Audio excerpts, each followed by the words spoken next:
నా మూర్ఖత వలన కలిగిన నా గాయములు దుర్వాసన గలవై స్రవించుచున్నవి. 6వ వచనం, నేను శ్రమ చేత మిక్కిలి కృంగి ఉన్నాను, దినమెల్లా దుఃఖాక్రాంతుడనై సంచరించుచున్నాను. 7వ వచనం, నా నడుము తాపముతో నిండి ఉన్నది, నా శరీరంలో ఆరోగ్యం లేదు, నేను సొమ్మసిల్లి బహుగా నలిగి ఉన్నాను, నా మనోవేదనను బట్టి కేకలు వేయుచున్నాను. 9వ వచనం, ప్రభువా, నా అభిలాష అంతయు మీకే కనబడుచున్నది, నా నిట్టూర్పులు నీకు దాచబడి ఉండలేదు. నా గుండె కొట్టుకొనుచున్నది, నా బలము నన్ను విడిచిపోయాను, నా కనుదృష్టి తప్పిపోయాను. నా స్నేహితులు, నా చెలికాండ్రు నా తెగులు చూచి ఎడముగా నిలుచున్నారు, నా బంధువులు దూరముగా నిలుచున్నారు. అయితే నిన్న మనం మాట్లాడుకుంటూ 38వ కీర్తన 5వ వచనంలోంచి నిన్న ఈ యొక్క మూర్ఖత వలన గాయములు స్రవించున్నవి అనే మాట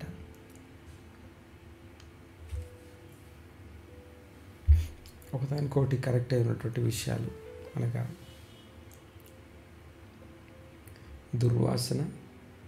దుర్వాసనకి కారణం స్రావము, స్రావానికి కారణం గాయము, గాయానికి కారణం మూర్ఖత్వం. మూర్ఖత్వానికి ఆపోజిట్ వర్డ్, దీనికి ఎగ్జాక్ట్గా ఆపోజిట్ విషయాన్ని కనుక మనం గమనిస్తే, మూర్ఖత్వానికి ఆపోజిట్ వర్డ్ జ్ఞానము, ఉపదేశం. దేవుని ఉపదేశ జ్ఞానము మన మూర్ఖత్వం నుంచి, మన నాశన స్థితి నుంచి మనం తప్పిస్తూ ఉంది.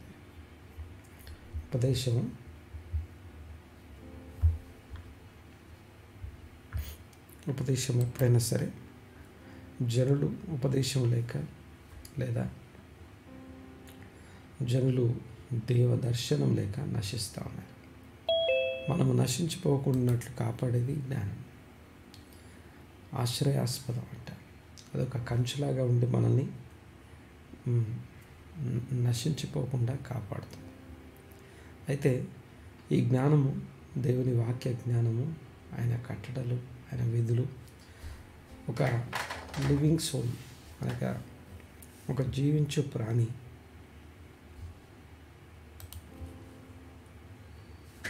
దేవుని సన్నిధిలో ఎంత నిర్దోషంగా, లేకపోతే నిర్దోషమైనటువంటి స్థితిలో జీవిస్తూ యథార్థంగా దేవుని సన్నిధిలో జీవించాల్సి ఉందో అవన్నీ కూడా ఈ వాక్యం మనకు బోధిస్తాయి.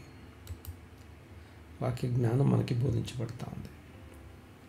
సో ఈరోజు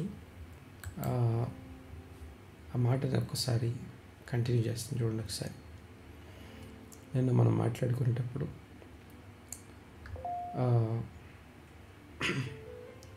బాష్, స్టింక్ అనే పదాన్ని మాట్లాడుకున్నాం.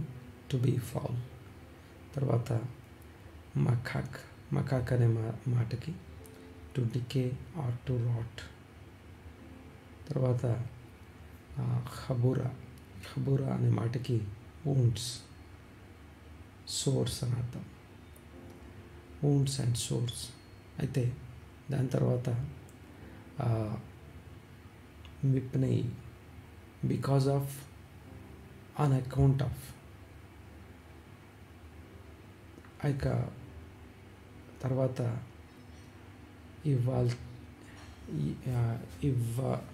ఇవ్వలేట్ అంటే ఫూలిష్నెస్ ఆర్ ఫాలీ, స్టూపిడిటీ అని అర్థం. సామెతల గ్రంథం 5వ అధ్యాయం, ఒక్కసారి సామెతల గ్రంథం 5వ అధ్యాయం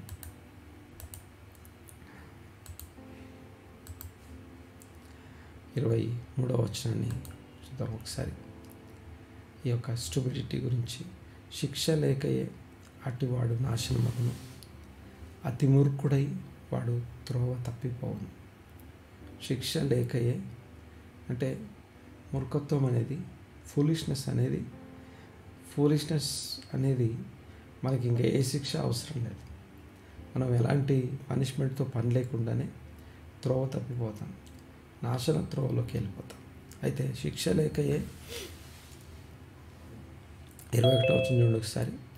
నరుని మార్గములను యెహోవా ఎరుగును, వాని అన్నిటినీ ఆయన గుర్తించు. నరుని మార్గములను యెహోవా ఎరుగును, లేకపోతే నరుడు అన్న దగ్గర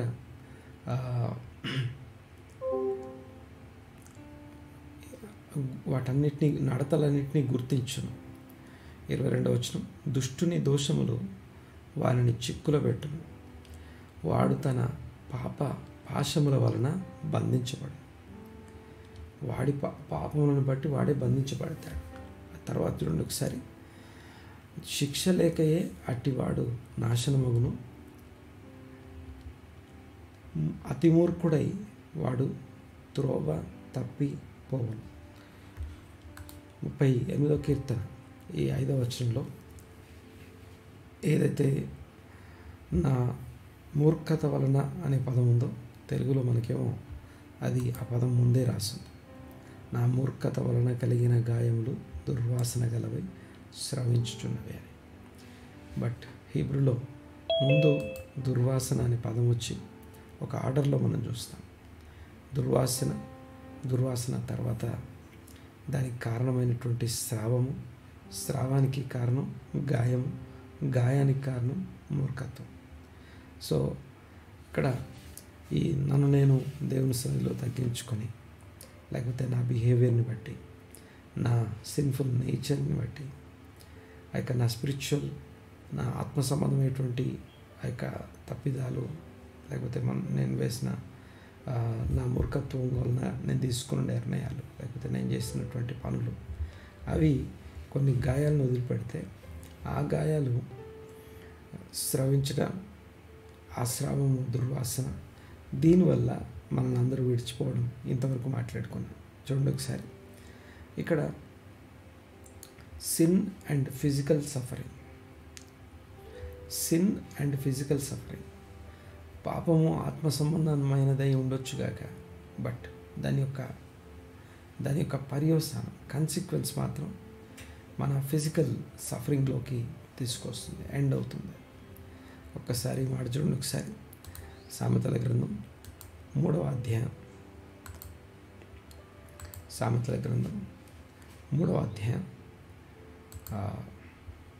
11వ వచనం. నా కుమారుడా, యెహోవా శిక్షను తృణీకరింపవద్దు, ఆయన గద్దింపునకు విసుకవద్దు. 12వ వచనం. తండ్రి తనకిష్టుడైన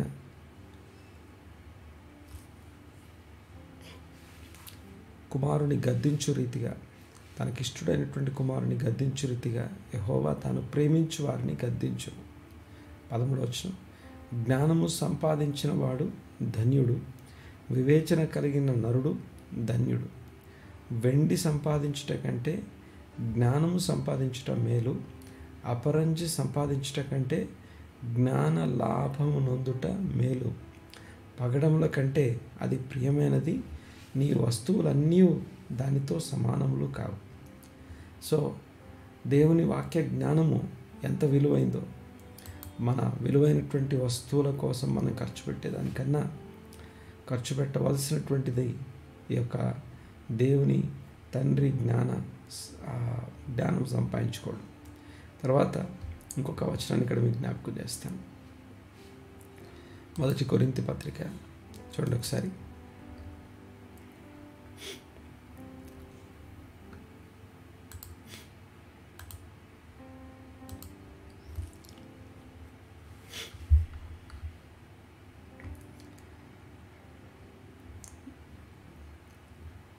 ఆ 28వ వచనం చూడండి ఒకసారి.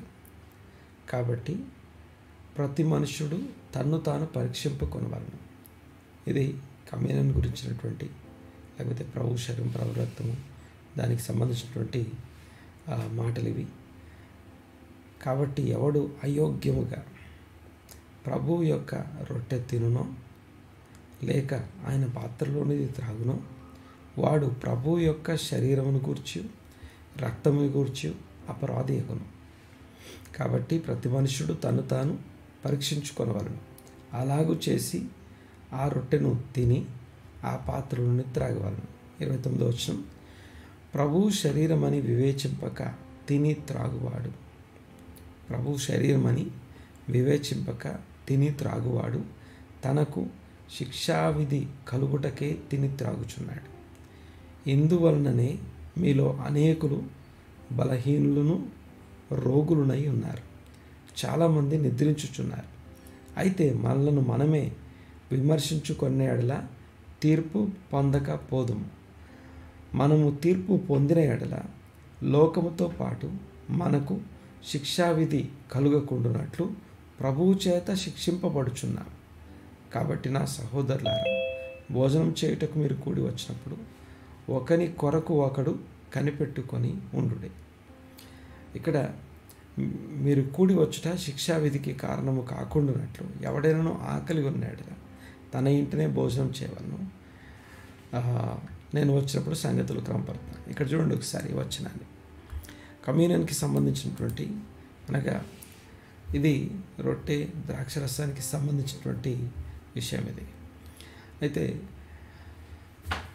ఆ రొట్టెను ద్రాక్షరసాన్ని తీసుకునేటప్పుడు ఒక వివేచన జ్ఞానము అవసరం. అంటే ఇది దేని గురించి మాట్లాడబడుతుంది అంటే ఫిజికల్గా ఉన్నటువంటి ఆ చిన్న రొట్టె ముక్క గురించో ద్రాక్షరసం గురించో కాదు, కానీ మనం వింటున్నటువంటి వాక్యం గురించి, సహవాసం గురించి జ్ఞాపకం చేయబడుతుంది. మరొకసారి మనం వినే వాక్యం అంటే నేను వినే వాక్యము ఇది ప్రభు శరీరంలోని భాగమును అనే సంగతి మర్చిపోవద్దు. అనగా క్రీస్తు శరీరం అనగా ఒక వాక్య ప్రత్యక్షత జ్ఞానము ఈ దినం నాకు పంచబడుతుంది అంటే మొదట వివేచన, ఇది ప్రభు శరీరము అనే వివేచన ఉండాలి. తినటానికి మన దగ్గర ఆహారం ఉంది, మనకు ఆకలిస్తే మీలో ఎవరికైనా ఆహారం తినాల్సిన అవసరం వస్తే ఇంటి దగ్గర తినండి అంటాడు. గమనించండి ఒకసారి.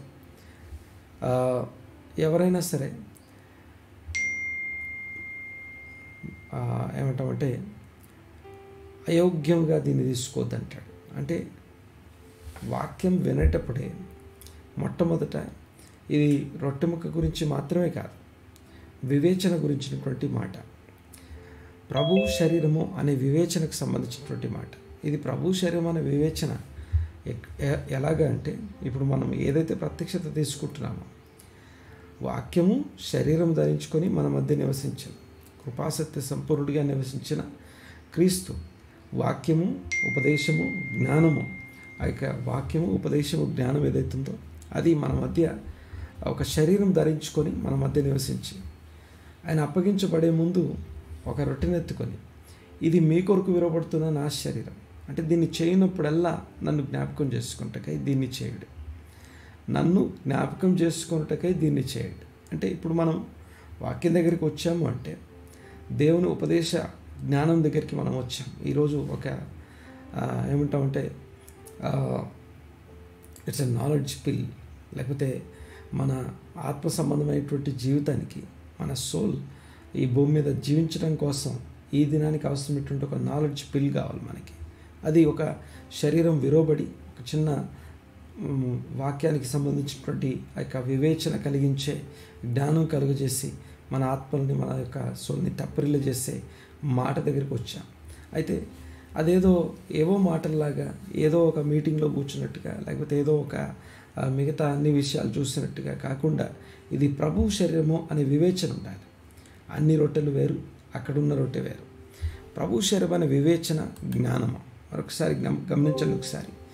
జ్ఞానం లేకపోవడం మూర్ఖత్వం అయితే, మూర్ఖత్వం గాయం కలుగజేస్తే, గాయము స్రవిస్తే ఆ స్రావము దుర్వాసన, ఈ దుర్వాసనను బట్టి ఆ యొక్క సమాజం నుంచి బయటికి పంపించబడతాం. అయితే సమాజంలో వెలివేయబడినటువంటి స్థితి, ఒంటరితనాన్ని లేకపోతే ఇవన్నీ కూడా మనం అనుభవిస్తాం. గమనించండి ఒకసారి. సో ఇక్కడ ఇది ప్రభు శరీరమైన వివేచన అంటే మనము సమాజంగా గ్యాదర్ అయిన ప్రతిసారి spiritually we are partaking from his body. ఆయన శరీరంలోని ఆ యొక్క ఒక భాగాన్ని మనం తీసుకుంటున్నాం. ప్రభు శరీరం ఇది ప్రభు ఉపదేశం అనే వివేచన దగ్గరికి వస్తున్నాం. అంటే ఇక్కడ తీసుకున్న జ్ఞానం మనం కలుగజేసే వివేచన కంటే ముందే నేను వినబోయేది ప్రభు యొక్క వాక్యము అనే వివేచన ప్రాముఖ్యమైంది. మరొకసారి ఈ మాటని అర్థం చేసుకోవడానికి ప్రయత్నం చేద్దాం. చూడండి ఒకసారి, ఇక్కడ ఎందుకని గాయములు కలుగుతున్నాయి?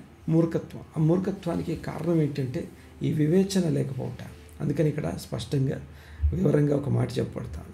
ప్రభువు శరీరం అని వివేచింపక, 29వ వచనంలో, ప్రభువు శరీరం అని వివేచింపక తిని త్రాగువాడు తనకు శిక్షావిధి కలుగుటకే తిని త్రాగుచున్నాడు. ప్రతి మనుషుడు తను తాను పరీక్షించుకోవాలి. అంటే in what manner, in what way I'm partaking today's word. ఈరోజు వాక్యాన్ని, లేకపోతే ఈరోజు ప్రభు శరీరానికి నేను వచ్చినప్పుడు వినుట, తినుట, లేకపోతే తీసుకోవడం, పార్టేక్ అనగా తీసుకొని పాలుంది. ఈరోజు బ్రతకడం కోసం వాక్యం దగ్గరికి వస్తాను. వాక్యం మనల్ని జీవింపజేస్తుంది. ఆ జీవింపజేసే వాక్యము క్రీస్తు శరీరము అనే సంగతి మర్చిపోదు. అనగా క్రీస్తును గుర్చినటువంటి వాక్యం. దేవునికి స్తోత్రం కలుగును గాక. ఈ క్రీస్తును గుర్చిన వాక్యము, నేను వినే వాక్యమే క్రీస్తుకు సంబంధించింది అనే సంగతి చాలా ప్రాముఖ్యమైనటువంటి విషయం. నేను ఏదో వినట్లేదు, ఎక్కడికో రాలేదు. క్రీస్తు శరీరంలో పాల్పొందడానికి ఇదిగో మనమందరం గ్యాదర్ అవుతున్నాం. సమాజంగా కూడేటప్పుడు ఇక్కడ మనకు ఒక మాట చెప్పబడతా ఉంది. చూడండి ఒకసారి, 33వ వచనంలో, సహోదరులారా, భోజనం చేయుటకు మీరు కూడి వచ్చినప్పుడు ఒకని కొరకు ఒకడు కనిపెట్టుకొని ఉండండి. వాక్యం వినేటప్పుడు ఇక్కడ 2 మాటలు మనకు కనపడతాయి. హెబ్రీ పత్రికలో రాసినటువంటి 2 మాటలు చూడండి ఒకసారి. విన్న వాక్యంతో కలిసి ఉండుట, ఎవరితో కలిసి విన్నామో ఆ సహవాసంతో కలిసి ఉండుట. యూనో సహవాసంలో మెయిన్ పాయింట్ ఏంటంటే కోఆర్డినేషన్ అంటాను. ఒకరి కోసం ఒకరు కోఆర్డినేట్ చేసుకోవాలి. యూనో సోల్ అకౌంటింగ్ డేస్కి సంబంధించిన జూమ్లో జాయిన్ అవ్వడం చాలా కష్టమైనటువంటి పని. ఎందుకు కష్టమైంది అంటే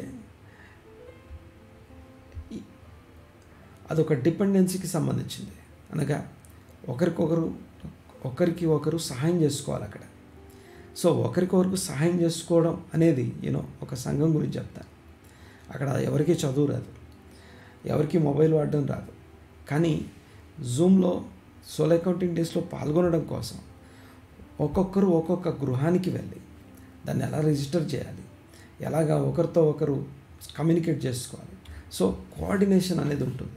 ఆ కోఆర్డినేషన్ అనేది ఏర్పాటు కోసమే కొన్ని నియమాలు, కఠినమైనటువంటి విషయాలు ఉంటాయి. సో ఆ కోఆర్డినేషన్ చాలా ప్రాముఖ్యమైనది.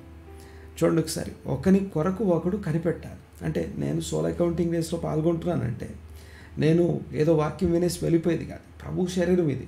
ప్రభు శరీరం అనేది ఒక సహవాసానికి సంబంధించింది.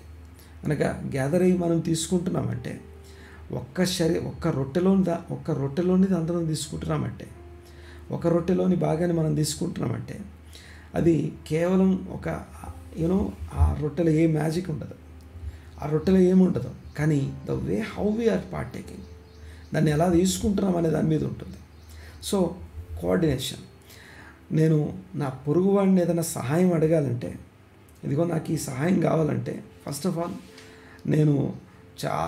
నన్ను నేను చంపుకోవాలి, లేకపోతే నన్ను నేను తగ్గించుకోవాలి, లేకపోతే నన్ను నేను కాదనుకోవాలి. సెల్ఫ్ డినై చేసుకోకుండా నేను పోయి సహాయం చేయమని అడగలేను. తర్వాత సహాయం నా దగ్గరికి వచ్చినప్పుడు దాన్ని తీసుకోవడానికి, తర్వాత నేను సహాయం చేయాల్సి వచ్చినప్పుడు కూడా అన్నీ మర్చిపోయి అన్నీ పక్కన పెట్టేసి ఆల్రెడీ ఈ విషయం చాలాసార్లు మాట్లాడుకున్నాను. ఆ యొక్క ఎలీషా దగ్గరికి తీసుకురాబడినటువంటి ఒక అప్పులతో ఉన్నటువంటి ఒక స్త్రీ గురించి చదువుతాను. ఆ స్త్రీకి చెప్పబడిన విషయం, ఆ స్త్రీ ప్రాబ్లం డబ్బులు కాదు, ఆ స్త్రీ ప్రాబ్లం అప్పులు కాదు, ఆ స్త్రీ ప్రాబ్లం రిలేషన్స్, అనగా కమ్యూనికేషన్, సహవాసంలో లేకపోవడం తన సమస్య. అందుకే తనకు చెప్పబడిన మాట ఏంటంటే, ప్రతి ఇంటికి వెళ్ళి ఒక్కొక్క పాత్రను తెచ్చుకోవాలి, అరువు తెచ్చుకోవాలి. ఆ అరువు తెచ్చుకున్నటువంటి పాత్రలన్నిటినీ అక్కడ పెట్టి నీ దగ్గర ఉన్నటువంటి నూనెని, నీ పాత్రలో ఉన్నటువంటి నూనెని వాటిలో పోయాలి. పోసేటప్పుడు డోర్ లాక్ చేసుకొని ఆ కుటుంబం మాత్రమే, ఆ తల్లి ఆ కుమారులు మాత్రమే ఉండాలి. చూడండి ఒకసారి, ఆ పోసేటప్పుడు ఒక్కొక్క పాత్రను అడుగుతాం, ఆ పాత్రని ఏమని పిలుస్తాం? ఇదిగో ఆ పాత్ర ఇటు ఇవ్వు అని చెప్పేటప్పుడు మనం ఆ పాత్ర ఓనర్ పేరు చెప్తాం, ఆ పాత్ర ఇంటి పేరు చెప్తాం. అంటే పలానా వ్యక్తుల యొక్క పాత్ర తీసుకురండి, పలానా ఇంటి వారి పాత్ర ఇటు తీసుకురండి, దాన్ని నింపుతాం. సో పాయింట్ ఏంటంటే, ఈ పాత్రలన్నీ తీసుకురావడానికి, ఆ పాత్రలో అప్పు చేయడానికి, సమస్య అప్పు అయితే అప్పుకి సొల్యూషన్ అప్పే. ఏం అప్పది? రిలేషన్స్ని రీబిల్డ్ చేసుకుంటుంది. సో రిలేషన్స్ని రీబిల్డ్ చేసుకోవడం అనేది, సో ఇదంతా కూడా మనకు కమ్యూనిటీ అండ్ కోఆర్డినేషన్ ఇవి లేకుండా వీ కెనాట్ ఓవర్కమ్. ఒక కమ్యూనికేట్ చేయడానికి ఐ హ్యావ్ టు ఫర్గివ్, లేకపోతే నా ఈగోని దాటాలి, లేకపోతే నేనే జ్ఞానిని అనే ఆ జ్ఞానం కలిగినటువంటి దాని నుంచి నేను బయటికి రావాలి. బయటకు వచ్చిన తర్వాతే నేను ఇంకొక కోఆర్డినేషన్ కోసం, అంటే ఇంకొకరికి సహాయం చేయడానికైనా, లేకపోతే ఇంకొకరి సహాయం నేను తీసుకోవడానికైనా సాధ్యమవుతుంది. లేదనుకోండి, నాకు నేనే ఉంటాను, నేను ఎవరితో నాకు సంబంధం లేదు, నాతో ఎవరికి అవసరం లేదు. సో ఇక్కడ పాయింట్ ఏంటంటే, భోజనం చేయుటకు మీ ఇంట్లో మీరు భోజనం చేయండి. ఇక్కడ చూడండి ఒకసారి మాట, ఎవడైనానో ఆకలి కొని ఎడల తన ఇంటనే భోజనం చేయవలను. ఇది మన కడుపు నింపుకునే భోజనం కాదు. కమ్యూనిటీగా కూర్చొని వాక్యం వినడం అనేది దాన్ని ముందే వినడం వల్ల వచ్చిన జ్ఞానం కంటే ముందే ఎలాంటి స్థలానికి వచ్చాను, ఏం వింటున్నాను, ప్రభు శరీరం అనే వివేచన ముందు ఆ జ్ఞానమే ప్రధానమైంది. అంటే తిన్న తర్వాత, లేకపోతే తీసుకున్న తర్వాత, విన్న తర్వాత కలిగిన జ్ఞానం కంటే తీసుకోకముందే ఒక వివేచన కావాలి. తర్వాత చూడండి ఒకసారి, ఇది ప్రభు శరీరం అని వివేచింపక తిని త్రాగువాడు తనకు శిక్షావిధి కలుగుటకే తిని త్రాగుచున్నాడు. అంటే మనం ఎలా తీసుకుంటున్నాం? ఒక మాట ఏంటంటే, చాలామంది నిర్లక్ష్యం చేసే విషయం ఏంటంటే సహవాసం అంటే అదేదో సినిమా థియేటర్కి వెళ్ళి వచ్చే విషయం కాదు, ఒక క్రికెట్ స్టేడియంకి వెళ్ళి మ్యాచ్ చూసి వచ్చే విషయం కాదు, లేకపోతే ఒక మీటింగ్కి వెళ్ళి అందరితో పాటు అలా కూర్చొని లేచి వచ్చే విషయం కాదు. ఇట్స్ అ కమ్యూనిటీ అంటే ఒకరితో ఒకరికి ఉన్న కోఆర్డినేషన్కి సంబంధించిన విషయం. ఒకరికొరకు ఒకరు కనిపెట్టాలి. ఆ కనిపెట్టడం అనే దాన్ని, లేకపోతే ఈ ఒక అవయవం ఇంకో అవయవానికి ఎలా కనెక్ట్ అయి ఉంటుందో, లేకపోతే ఒక ఎముక ఇంకొక ఎముకని ఎలాగా హత్తుకొని ఉంటుందో, సో ఈ ఆ ఎముక రెండు వేరువేరు అయినప్పటికీ రెండు ఎలా కలిసి ఉంటాయో గమనించండి ఒకసారి. అవన్నీ కూడా సహవాసానికి సంబంధించిన విషయాలు. ఎవరైతే ప్రభు శరీరమైన వివేచింపక తిని త్రాగువాడు తనకు శిక్షావిధి కలుగుటకే తిని త్రాగుచున్నాడు. అంటే నా పాయింట్ ఏంటంటే, నా మూర్ఖత వలన గాయములు స్రవిస్తున్నాయి, స్రవం దుర్వాసన కలుగుతూ ఉంది. సో ఈ దుర్వాసన మొదటి విషయం, అది నన్ను ఐసోలేట్ చేస్తూ ఉంది. ఐసోలేషన్ అనేది నన్ను విడిచిపోతున్నారు, అనగా నా చెలికాండ్రు లేకపోతే నా స్నేహితులు నన్ను విడిచిపోతున్నారు. కారణం ఏంటంటే ఆ దుర్వాసన, నాకు కలిగిన తెగులు చూసి. సో జాలి లేదా, దయ లేదా, అదంతా తర్వాత. కానీ అసలు విషయం ఏంటంటే, సో నేను సహవాసానికి నేను ఒక కమ్యూనిటీలో ఉన్నప్పుడు నా దగ్గరికి ఎవరు రాలేదు అంటే, లేకపోతే నా సహాయం ఎవరు తీసుకోలేదు అంటే, నేను సహాయం ఇచ్చే పరిస్థితిలో, అనగా నా ఇవ్వబడే సహాయం నా దగ్గర ఉన్నప్పటికీ దాన్ని ఫ్రీగా యాక్సెస్ చేయడానికి అవతల వాళ్ళకి అవకాశం లేనట్టుగా నా ప్రవర్తన ఉందన్నమాట. గమనించండి ఒకసారి. శిక్షావిధి కలుగుటకే తిని త్రాగుచున్నాను. అంటే ఇది భోజనం కాదు. మిగతా భోజనం మీకు ఆకలిస్తే ఇంటి దగ్గర భోజనం చేయండి, కానీ ఈ సహవాసంలో కూర్చున్నప్పుడు మనం ప్రభు శరీరంలో పార్టేక్ చేస్తున్నాం, అనగా దాంట్లో పాలు పొందుతున్నాం, పాలిభాగస్థులం అవుతున్నాం. దాన్ని తీసుకుంటున్నప్పుడు నా మూర్ఖతను నేను అధిగమించగలుగుతున్నాను. నా మూర్ఖత నుండి నేను విడిపించబడ్డానికి మొట్టమొదట ప్రభు శరీరం దగ్గరికి వస్తున్నాను. తర్వాత ఆ రోజుకి సంబంధించిన ఆ యొక్క నాలెడ్జ్ పిల్, లేకపోతే ఆ యొక్క జ్ఞాన గుళిక అంటాం తెలుగులో. సో ఒక మనం ఎలాగైతే బ్రతకడానికి లేకపోతే ప్రతిదానికి ఏదో ఒక ట్యాబ్లెట్ వేసుకున్నట్టుగా దేవుని వాక్యము ప్రభువు శరీరంలో నుండి ఆ రోజుకి సంబంధించిన ఒక నాలెడ్జ్ పిల్ మనకు కావాలి. సో దానికోసం వస్తున్నాం. వచ్చేటప్పుడు దాన్ని మనం మాత్రం తీసుకొని నా కోసం నేను సపరేట్గా అనగా ఒక ఐసోలేటెడ్ లైఫ్ స్టైల్ని లీడ్ చేయడానికి కాదు. గమనించండి ఒకసారి. అయితే ఇది ఈ మూర్ఖత మనలో రోగానికి కారణం అని చూపిస్తున్నాడు. చూడండి ఒకసారి 29వ వచనంలో, ప్రభు శరీరమును వివేచింపక తిని త్రాగువాడు తనకు శిక్షావిధి కలుగుటకే తిని త్రాగుచున్నాడు. 30వ వచనం, ఇందువలననే మీలో అనేకులు బలహీనులు రోగులనై ఉన్నారు. చాలామంది నిద్రిస్తున్నారు. అంటే ఇక్కడ బలహీనత, వీక్నెస్, రోగము అనగా సిక్, తర్వాత నిద్రిస్తున్నారు, స్లీప్ అనగా నిద్రాణమైనటువంటి, లేకపోతే ఇది 2 రకాల నిద్ర అనే మాట మనం చూస్తాం. మొదటి నిద్ర ఏంటంటే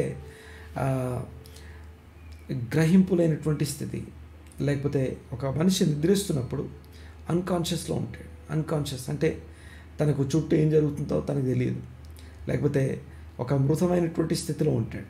నిద్రాణమైనటువంటి స్థితి అంటాం కదా, అనగా వివేచన లేనటువంటి, చైతన్యం లేనటువంటి జీవితం. అది చైతన్యము లేకపోతే ఎలాంటి జీవం లేకుండా నిద్రాణమైనటువంటి స్థితి. అనేకులు నిద్రిస్తానికి కారణం ఏంటి? అనేకులు బలహీనులై ఉండటానికి, రోగులై ఉండటానికి కారణం ఏంటి అంటే మొట్టమొదటి జ్ఞానం లేకపోవటం. అనగా జ్ఞానం, ఏ జ్ఞానం లేకపోవటం అంటే ఇది ప్రభు శరీరమాన్ని వివేచించకపోవడం, అనగా సహవాసాన్ని.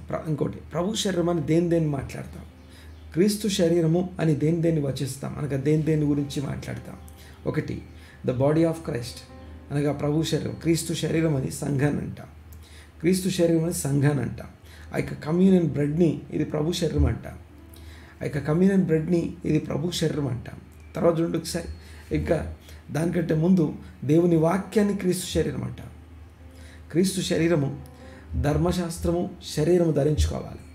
ధర్మశాస్త్రము ఆత్మ, దేవుని వాక్యము ఆత్మ అయి ఉన్నది. హిజ్ వర్డ్ ఈజ్ స్పిరిట్ అని చదువుతాం.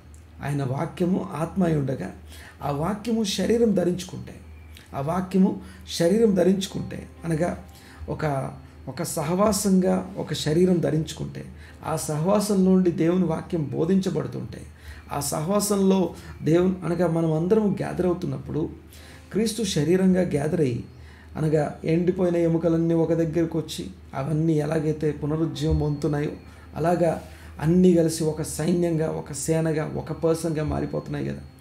అంతమంది మరణించిన చెల్లా చెదురైన ఎముకలు అన్నీ కలిసి ఒక్క శరీరంగా ఫామ్ అయ్యి దేవుని ఎదుట నిలబడ్డట్టుగా, ఆ యొక్క ఒక్క వ్యక్తిగా నిలబడ్డట్టుగా ఈ అందరం గ్యాదరింగ్ కూడా అలాగే ఉంటుంది. సో గ్యాదర్ అయిన ప్రతిసారి ఆత్మ నింపుదల దగ్గరికి వస్తాం. గ్యాదర్ అయిన ప్రతిసారి ఎముకలను ఒక దగ్గరికి. చాలాసార్లు ఆత్మ నింపుదల లేదండి, ఆత్మ నడిపింపు లేదంట. చూడండి ఒకసారి, అది ఒక వ్యక్తిగత ఫీలింగ్. అది గమనించండి ఒకసారి మాట. నువ్వు గ్యాదర్ అవ్వడానికి ముందు ఇది ప్రభు శరీరం అనే సంగతి నా వివేచన లేనప్పుడు, ఇది ప్రభు శరీరం అనే వివేచన లేనప్పుడు నువ్వు మొట్టమొదటే నీ ప్లేస్ని నువ్వు తీసుకున్నప్పుడు, అనగా ఆ శరీరంలో ఒక అవయవము లేకపోతే ఒక కాలో ఓ చెయ్యో నేను గ్యాదర్ అవ్వను, ఎందుకంటే నేను ప్రభు శరీరము అనే సంగతి మర్చిపోతాను. సో నేను గ్యాదర్ అవ్వను, నేను కమ్యూనికేట్ చేయను, లేకపోతే నా ప్లేస్లో నేను నిలబడను అనుకున్న మొదటి స్టెప్ అది. ఇది ఆ వ్యక్తికి సంబంధించిన స్టెప్ అది. చూడండి ఒకసారి, ప్రభు శరీరం అనే వివేచన ఇది ఎంత ప్రాముఖ్యమైందో చెప్పడం కోసం పదే ఈ మాటలన్నీ గుర్తు చేస్తా ఉన్నాను. చూడండి ఒకసారి, ఇక్కడ గ్యాదర్ అయినప్పుడు క్రమపరచబడి నా క్రమంలో నేను నిలబడ్డప్పుడు ప్రతివాడు వాని క్రమంలో నిలబడతాడు. అనగా ఎవరి పొజిషన్ వాడు తీసుకుంటాడు, ఎవరి పొజిషన్ వాళ్ళు తీసుకోవాలి. ఆ పొజిషన్ తీసుకునేటప్పుడు నేను నా పొజిషన్కి రీజన్, అనగా నేను ఆ స్థితిలో ఉండటానికి, ఇదిగో సంఘంలో సమాజంలో నా బాధ్యత ఇది, నా పని ఇది, నేను ప్రార్థన చేయాలి, లేకపోతే నా పని ఇది అని చెప్పి నా పొజిషన్ నేను తీసుకోవడం ఏదైతే ఉందో ప్రభు శరీరమని వివేచనలో మొదటి స్టెప్ అది. అవన్నీ లేకుండా, అంటే ఆ స్టెప్ లేకుండా లాస్ట్ స్టెప్ అది ఏది, అందరూ ఒక దగ్గరికి వచ్చి ఒక ఆత్మ నింపుదల క్రిందికి వచ్చినప్పుడు, దేవుని ఆత్మ జీవపు ఊపిరి అక్కడ విడవబడ్డప్పుడు, ఒక జీవపు ఊపిరి పొందుకొని, అనగా నిద్రాణమైనటువంటి ఆ యొక్క మృతమైనటువంటి స్థితి నుండి తిరిగి లేపబడిన స్థితి మరియు పునరుజ్జీవాన్ని అనుభవిస్తూ, పునరుత్థాన శక్తిని అనుభవిస్తూ మనము ఆ యొక్క ఆత్మశక్తి ద్వారా మనం నిలబడతాం. చూశారు, ఆ నిలబడడానికి కమ్యూనిటీ అండ్ ఏకీభవించుట, బాడీ లేకపోతే ఈ యొక్క శరీరము క్రీస్తు శరీరంలో పాలిభాగస్థులమై ఉండడం, ఇవన్నీ ప్రాముఖ్యమైనటువంటి విషయాలు. ఇవి లేక శిక్షావిధి కలుగుటకే ప్రభు చేత శిక్షింపబడుచున్నాను. చూడండి ఒకసారి 32వ వచనం, 31, 32 వచనం చెప్పేసి నేను ప్రార్థన చేసుకున్నాను. అయితే మనలను మనమే విమర్శించుకునే ఎడల తీర్పు పొందకపోదము. దీన్నే if we would judge our selves, మనల్ని మనమే జడ్జ్ చేసుకుంటే, ఈ సోలో కౌంటింగ్ కానీ లేకపోతే ఇప్పుడున్నటువంటి సీజన్ యొక్క ముఖ్యమైన ఉద్దేశం, ఈవెన్ ప్రభు శరీరం అనగా ఆ కమ్యూనిటీలోకి అడుగుపెట్టే ముందే I have to check my self, why I'm coming here, ఎందుకు నేను ఇందులోకి వస్తున్నాను, ఏం చేయడానికి వస్తున్నాను, ప్రభు శరీరంలో పాల్పొందడానికి వస్తున్నాను. ఒక వివేచన అక్కడే స్టార్ట్ అవుతుంది. ఆ వివేచన జడ్జ్మెంట్ దగ్గర స్టార్ట్ అవుతుంది. నన్ను నేను జడ్జ్ చేసుకోవాలి, వై ఐఎమ్ కమింగ్. పాస్టర్లు ఎందుకు వస్తారంటే, they want to take something, ఇక్కడ నుంచి ఏదో నేర్చుకొని ఇంకెక్కడో వాక్యం చెప్పడం కోసం ఇక్కడికి వస్తారు. చూడండి ఒకసారి, ప్రభు శరీరమైన వివేచన నా జ్ఞానం కోసం, నా అవగాహన కోసం, నేను జీవం పొందడం కోసం మనం ఇక్కడికి రావాలి. చూడండి ఒకసారి, మనము తీర్పు పొందిన ఎడల లోకముతో పాటు మనకు శిక్షావిధి కలుగకుండానట్లు ప్రభు చేత శిక్షింపబడడానికి మనం సబ్మిట్ చేసుకుంటున్నాం. ఇది ప్రభు శరీరమును వివేచించుట అనే విషయం మొదటి అంశం అయితే, రెండవది నేనేం కరెక్ట్ చేయబడాలో ఇది ప్రభు శరీరమును వివేచించినప్పుడు ఇక వినబడే వాక్యం నాతో దేవుడు ఏం మాట్లాడాలో అదే మాట్లాడతాడు. నాతో దేవుడు ఏది మాట్లాడాలో అదే మాట్లాడతాడు. నేను కోరుకున్న నా ఫ్రేమ్వర్క్లో దేవుడు పనిచేయడు. ఆయన ఫ్రేమ్వర్క్లోకి నేను వెళ్తున్నాను. అదే మొదటి జ్ఞానం. గమనించండి ఒకసారి, చివరిగా ఈ మాట చెప్పేసి ముగిస్తాను. నా ఫ్రేమ్వర్క్లో దేవుడు పనిచేయడు. నేను గీసుకున్న గీతల మధ్యలో దేవా నువ్వు ఇందులో పనిచేయని చెప్తే ఆయన పనిచేయడు. కానీ ఆయన ఫ్రేమ్వర్క్లోకి ప్రవేశిస్తున్నాం, దాన్ని వివేచిస్తున్నాం. మొట్టమొదట ప్రభు శరీరం ఇది అని వివేచించడం ఏదైతుందో, మొట్టమొదటనే ఇది ఈ శరీరంలో, ఈ కమ్యూనిటీలో, ఇది కమ్యూనిటీ ప్రభు శరీరం అనే మొదటి వివేచన. That's our first step. ఆ వివేచించేదే లోపలికి అడుగు పెట్టేటప్పుడే ఇది ప్రభు శరీరం అనే వివేచనతో వెళ్తున్నప్పుడు, ప్రభు చేత శిక్షణ పొందడానికి మనం వెళ్తున్నప్పుడు సరెండర్ చేసుకొని, సబ్మిట్ చేసుకొని, నాతోనేం మాట్లాడాలో అది మాట్లాడతారు. సో నాతో ఏది అవసరమో, నాకేది అవసరమో అదే నాతో మాట్లాడి నన్ను సరి. సో అట్లా కాదు, నాకు ఈరోజు ఇది వద్దు, నాకు ఇంకొకటి కావాలి, నాకు ఇంకేదో కావాలి. సో ఏం మిస్ అయిపోతున్నాం మనం? గమనించండి ఒకసారి. ప్రభు శరీరం అనే వివేచన మొట్టమొదటి నా మూర్ఖత, నా అజ్ఞానంలోనికి, తర్వాత అది గాయము, స్రావం దుర్వాసన. ఈ విషయాలు మనం మాట్లాడుకుంటాము. ప్రార్థన చేసుకుందాం ఈరోజుకి.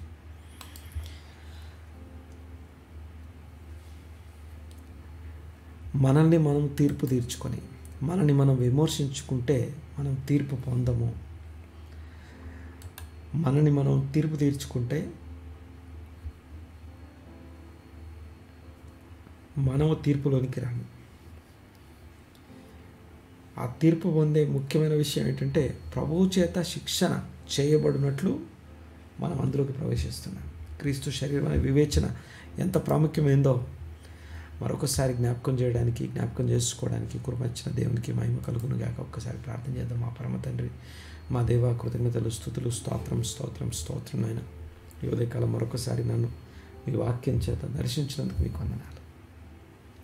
మీ వాక్కు చేత మమ్మను ఇదిగో దర్శించినందుకు కృతజ్ఞతలు, స్తుతులు, స్తోత్రం చెల్లిస్తున్నాను. ఈ ఉదయకాలం మరొకసారి నేను ప్రభు మీ నామ ఘనత కొరకు ఇదిగో నేను ప్రభు మీ యొక్క సన్నిధిని బట్టి మీకు వందనాలు, స్తోత్రం చెల్లిస్తున్నాం. సహవాసము క్రీస్తు శరీరం అన్న మాటను బట్టి మీకు వందనాలు. సహవాసంలో ప్రవేశించుట. ఇదిగో సహవాసమునకు వేరై క్రీస్తుకు వేరే మేము బ్రతకలేము అన్న మాటను బట్టి మీకు వందనాలు. మీరు ఏమీ చేయలేరు అన్న మాటను బట్టి మీకు వందనాలు. ఆ సహవాసంలో ఉన్నటువంటి కోఆర్డినేషన్ని, కమ్యూనికేషన్ని, ఆ యొక్క వ్యక్తిగత సెల్ఫ్ కరెక్షన్ని మరొకసారి మాకు బోధపరిచినందుకు మీకు వందనాలు చెల్లిస్తున్నాం. ఏ వాక్యం వింటున్నామో, ఏ వాక్యాన్ని గ్రహిస్తున్నామో ఆ వాక్యము ఇదిగో మా హృదయాలను తెప్పరిల్ల చేయడమే కాక మా యొక్క వ్యక్తిగత ఆత్మీయ జీవితాన్ని ఉద్ధరిస్తుండగా ఉద్యోగము, నెమ్మది, సమాధానంతో నన్ను మమ్మల్ని నింపండి. మీకు వందనాలు, స్తోత్రం చెల్లిస్తున్నాం. చెప్పబడుతున్న వాక్యము మా అందరికీ దీవెనకరంగా, ఆశీర్వాదకరంగా ఉండటానికి సహాయం దయచేయండి. ఏకీవించిన ప్రతి ఒక్కరిని మీ హస్తాలకు అప్పగిస్తున్నాం. ఇదిగో ఈ దినపు మాట ఇదిగో మనుష్య స్వరం కాదు, ఇది దేవుని స్వరం అని, క్రీస్తు శరీరమని వివేచన ప్రతి ఒక్కరికి కలుగజేయమని ప్రార్థిస్తున్నాం. నాయన మీకే వందనాలు. మీ సన్నిధి ఒక్కొక్కరికి తోడుగా ఉంచి వారి వారి స్థితిగతుల్లో ఉన్నటువంటి వారి ఛాలెంజెస్ అన్నింటిలో అత్యధికమైన విజయం దయచేయండి.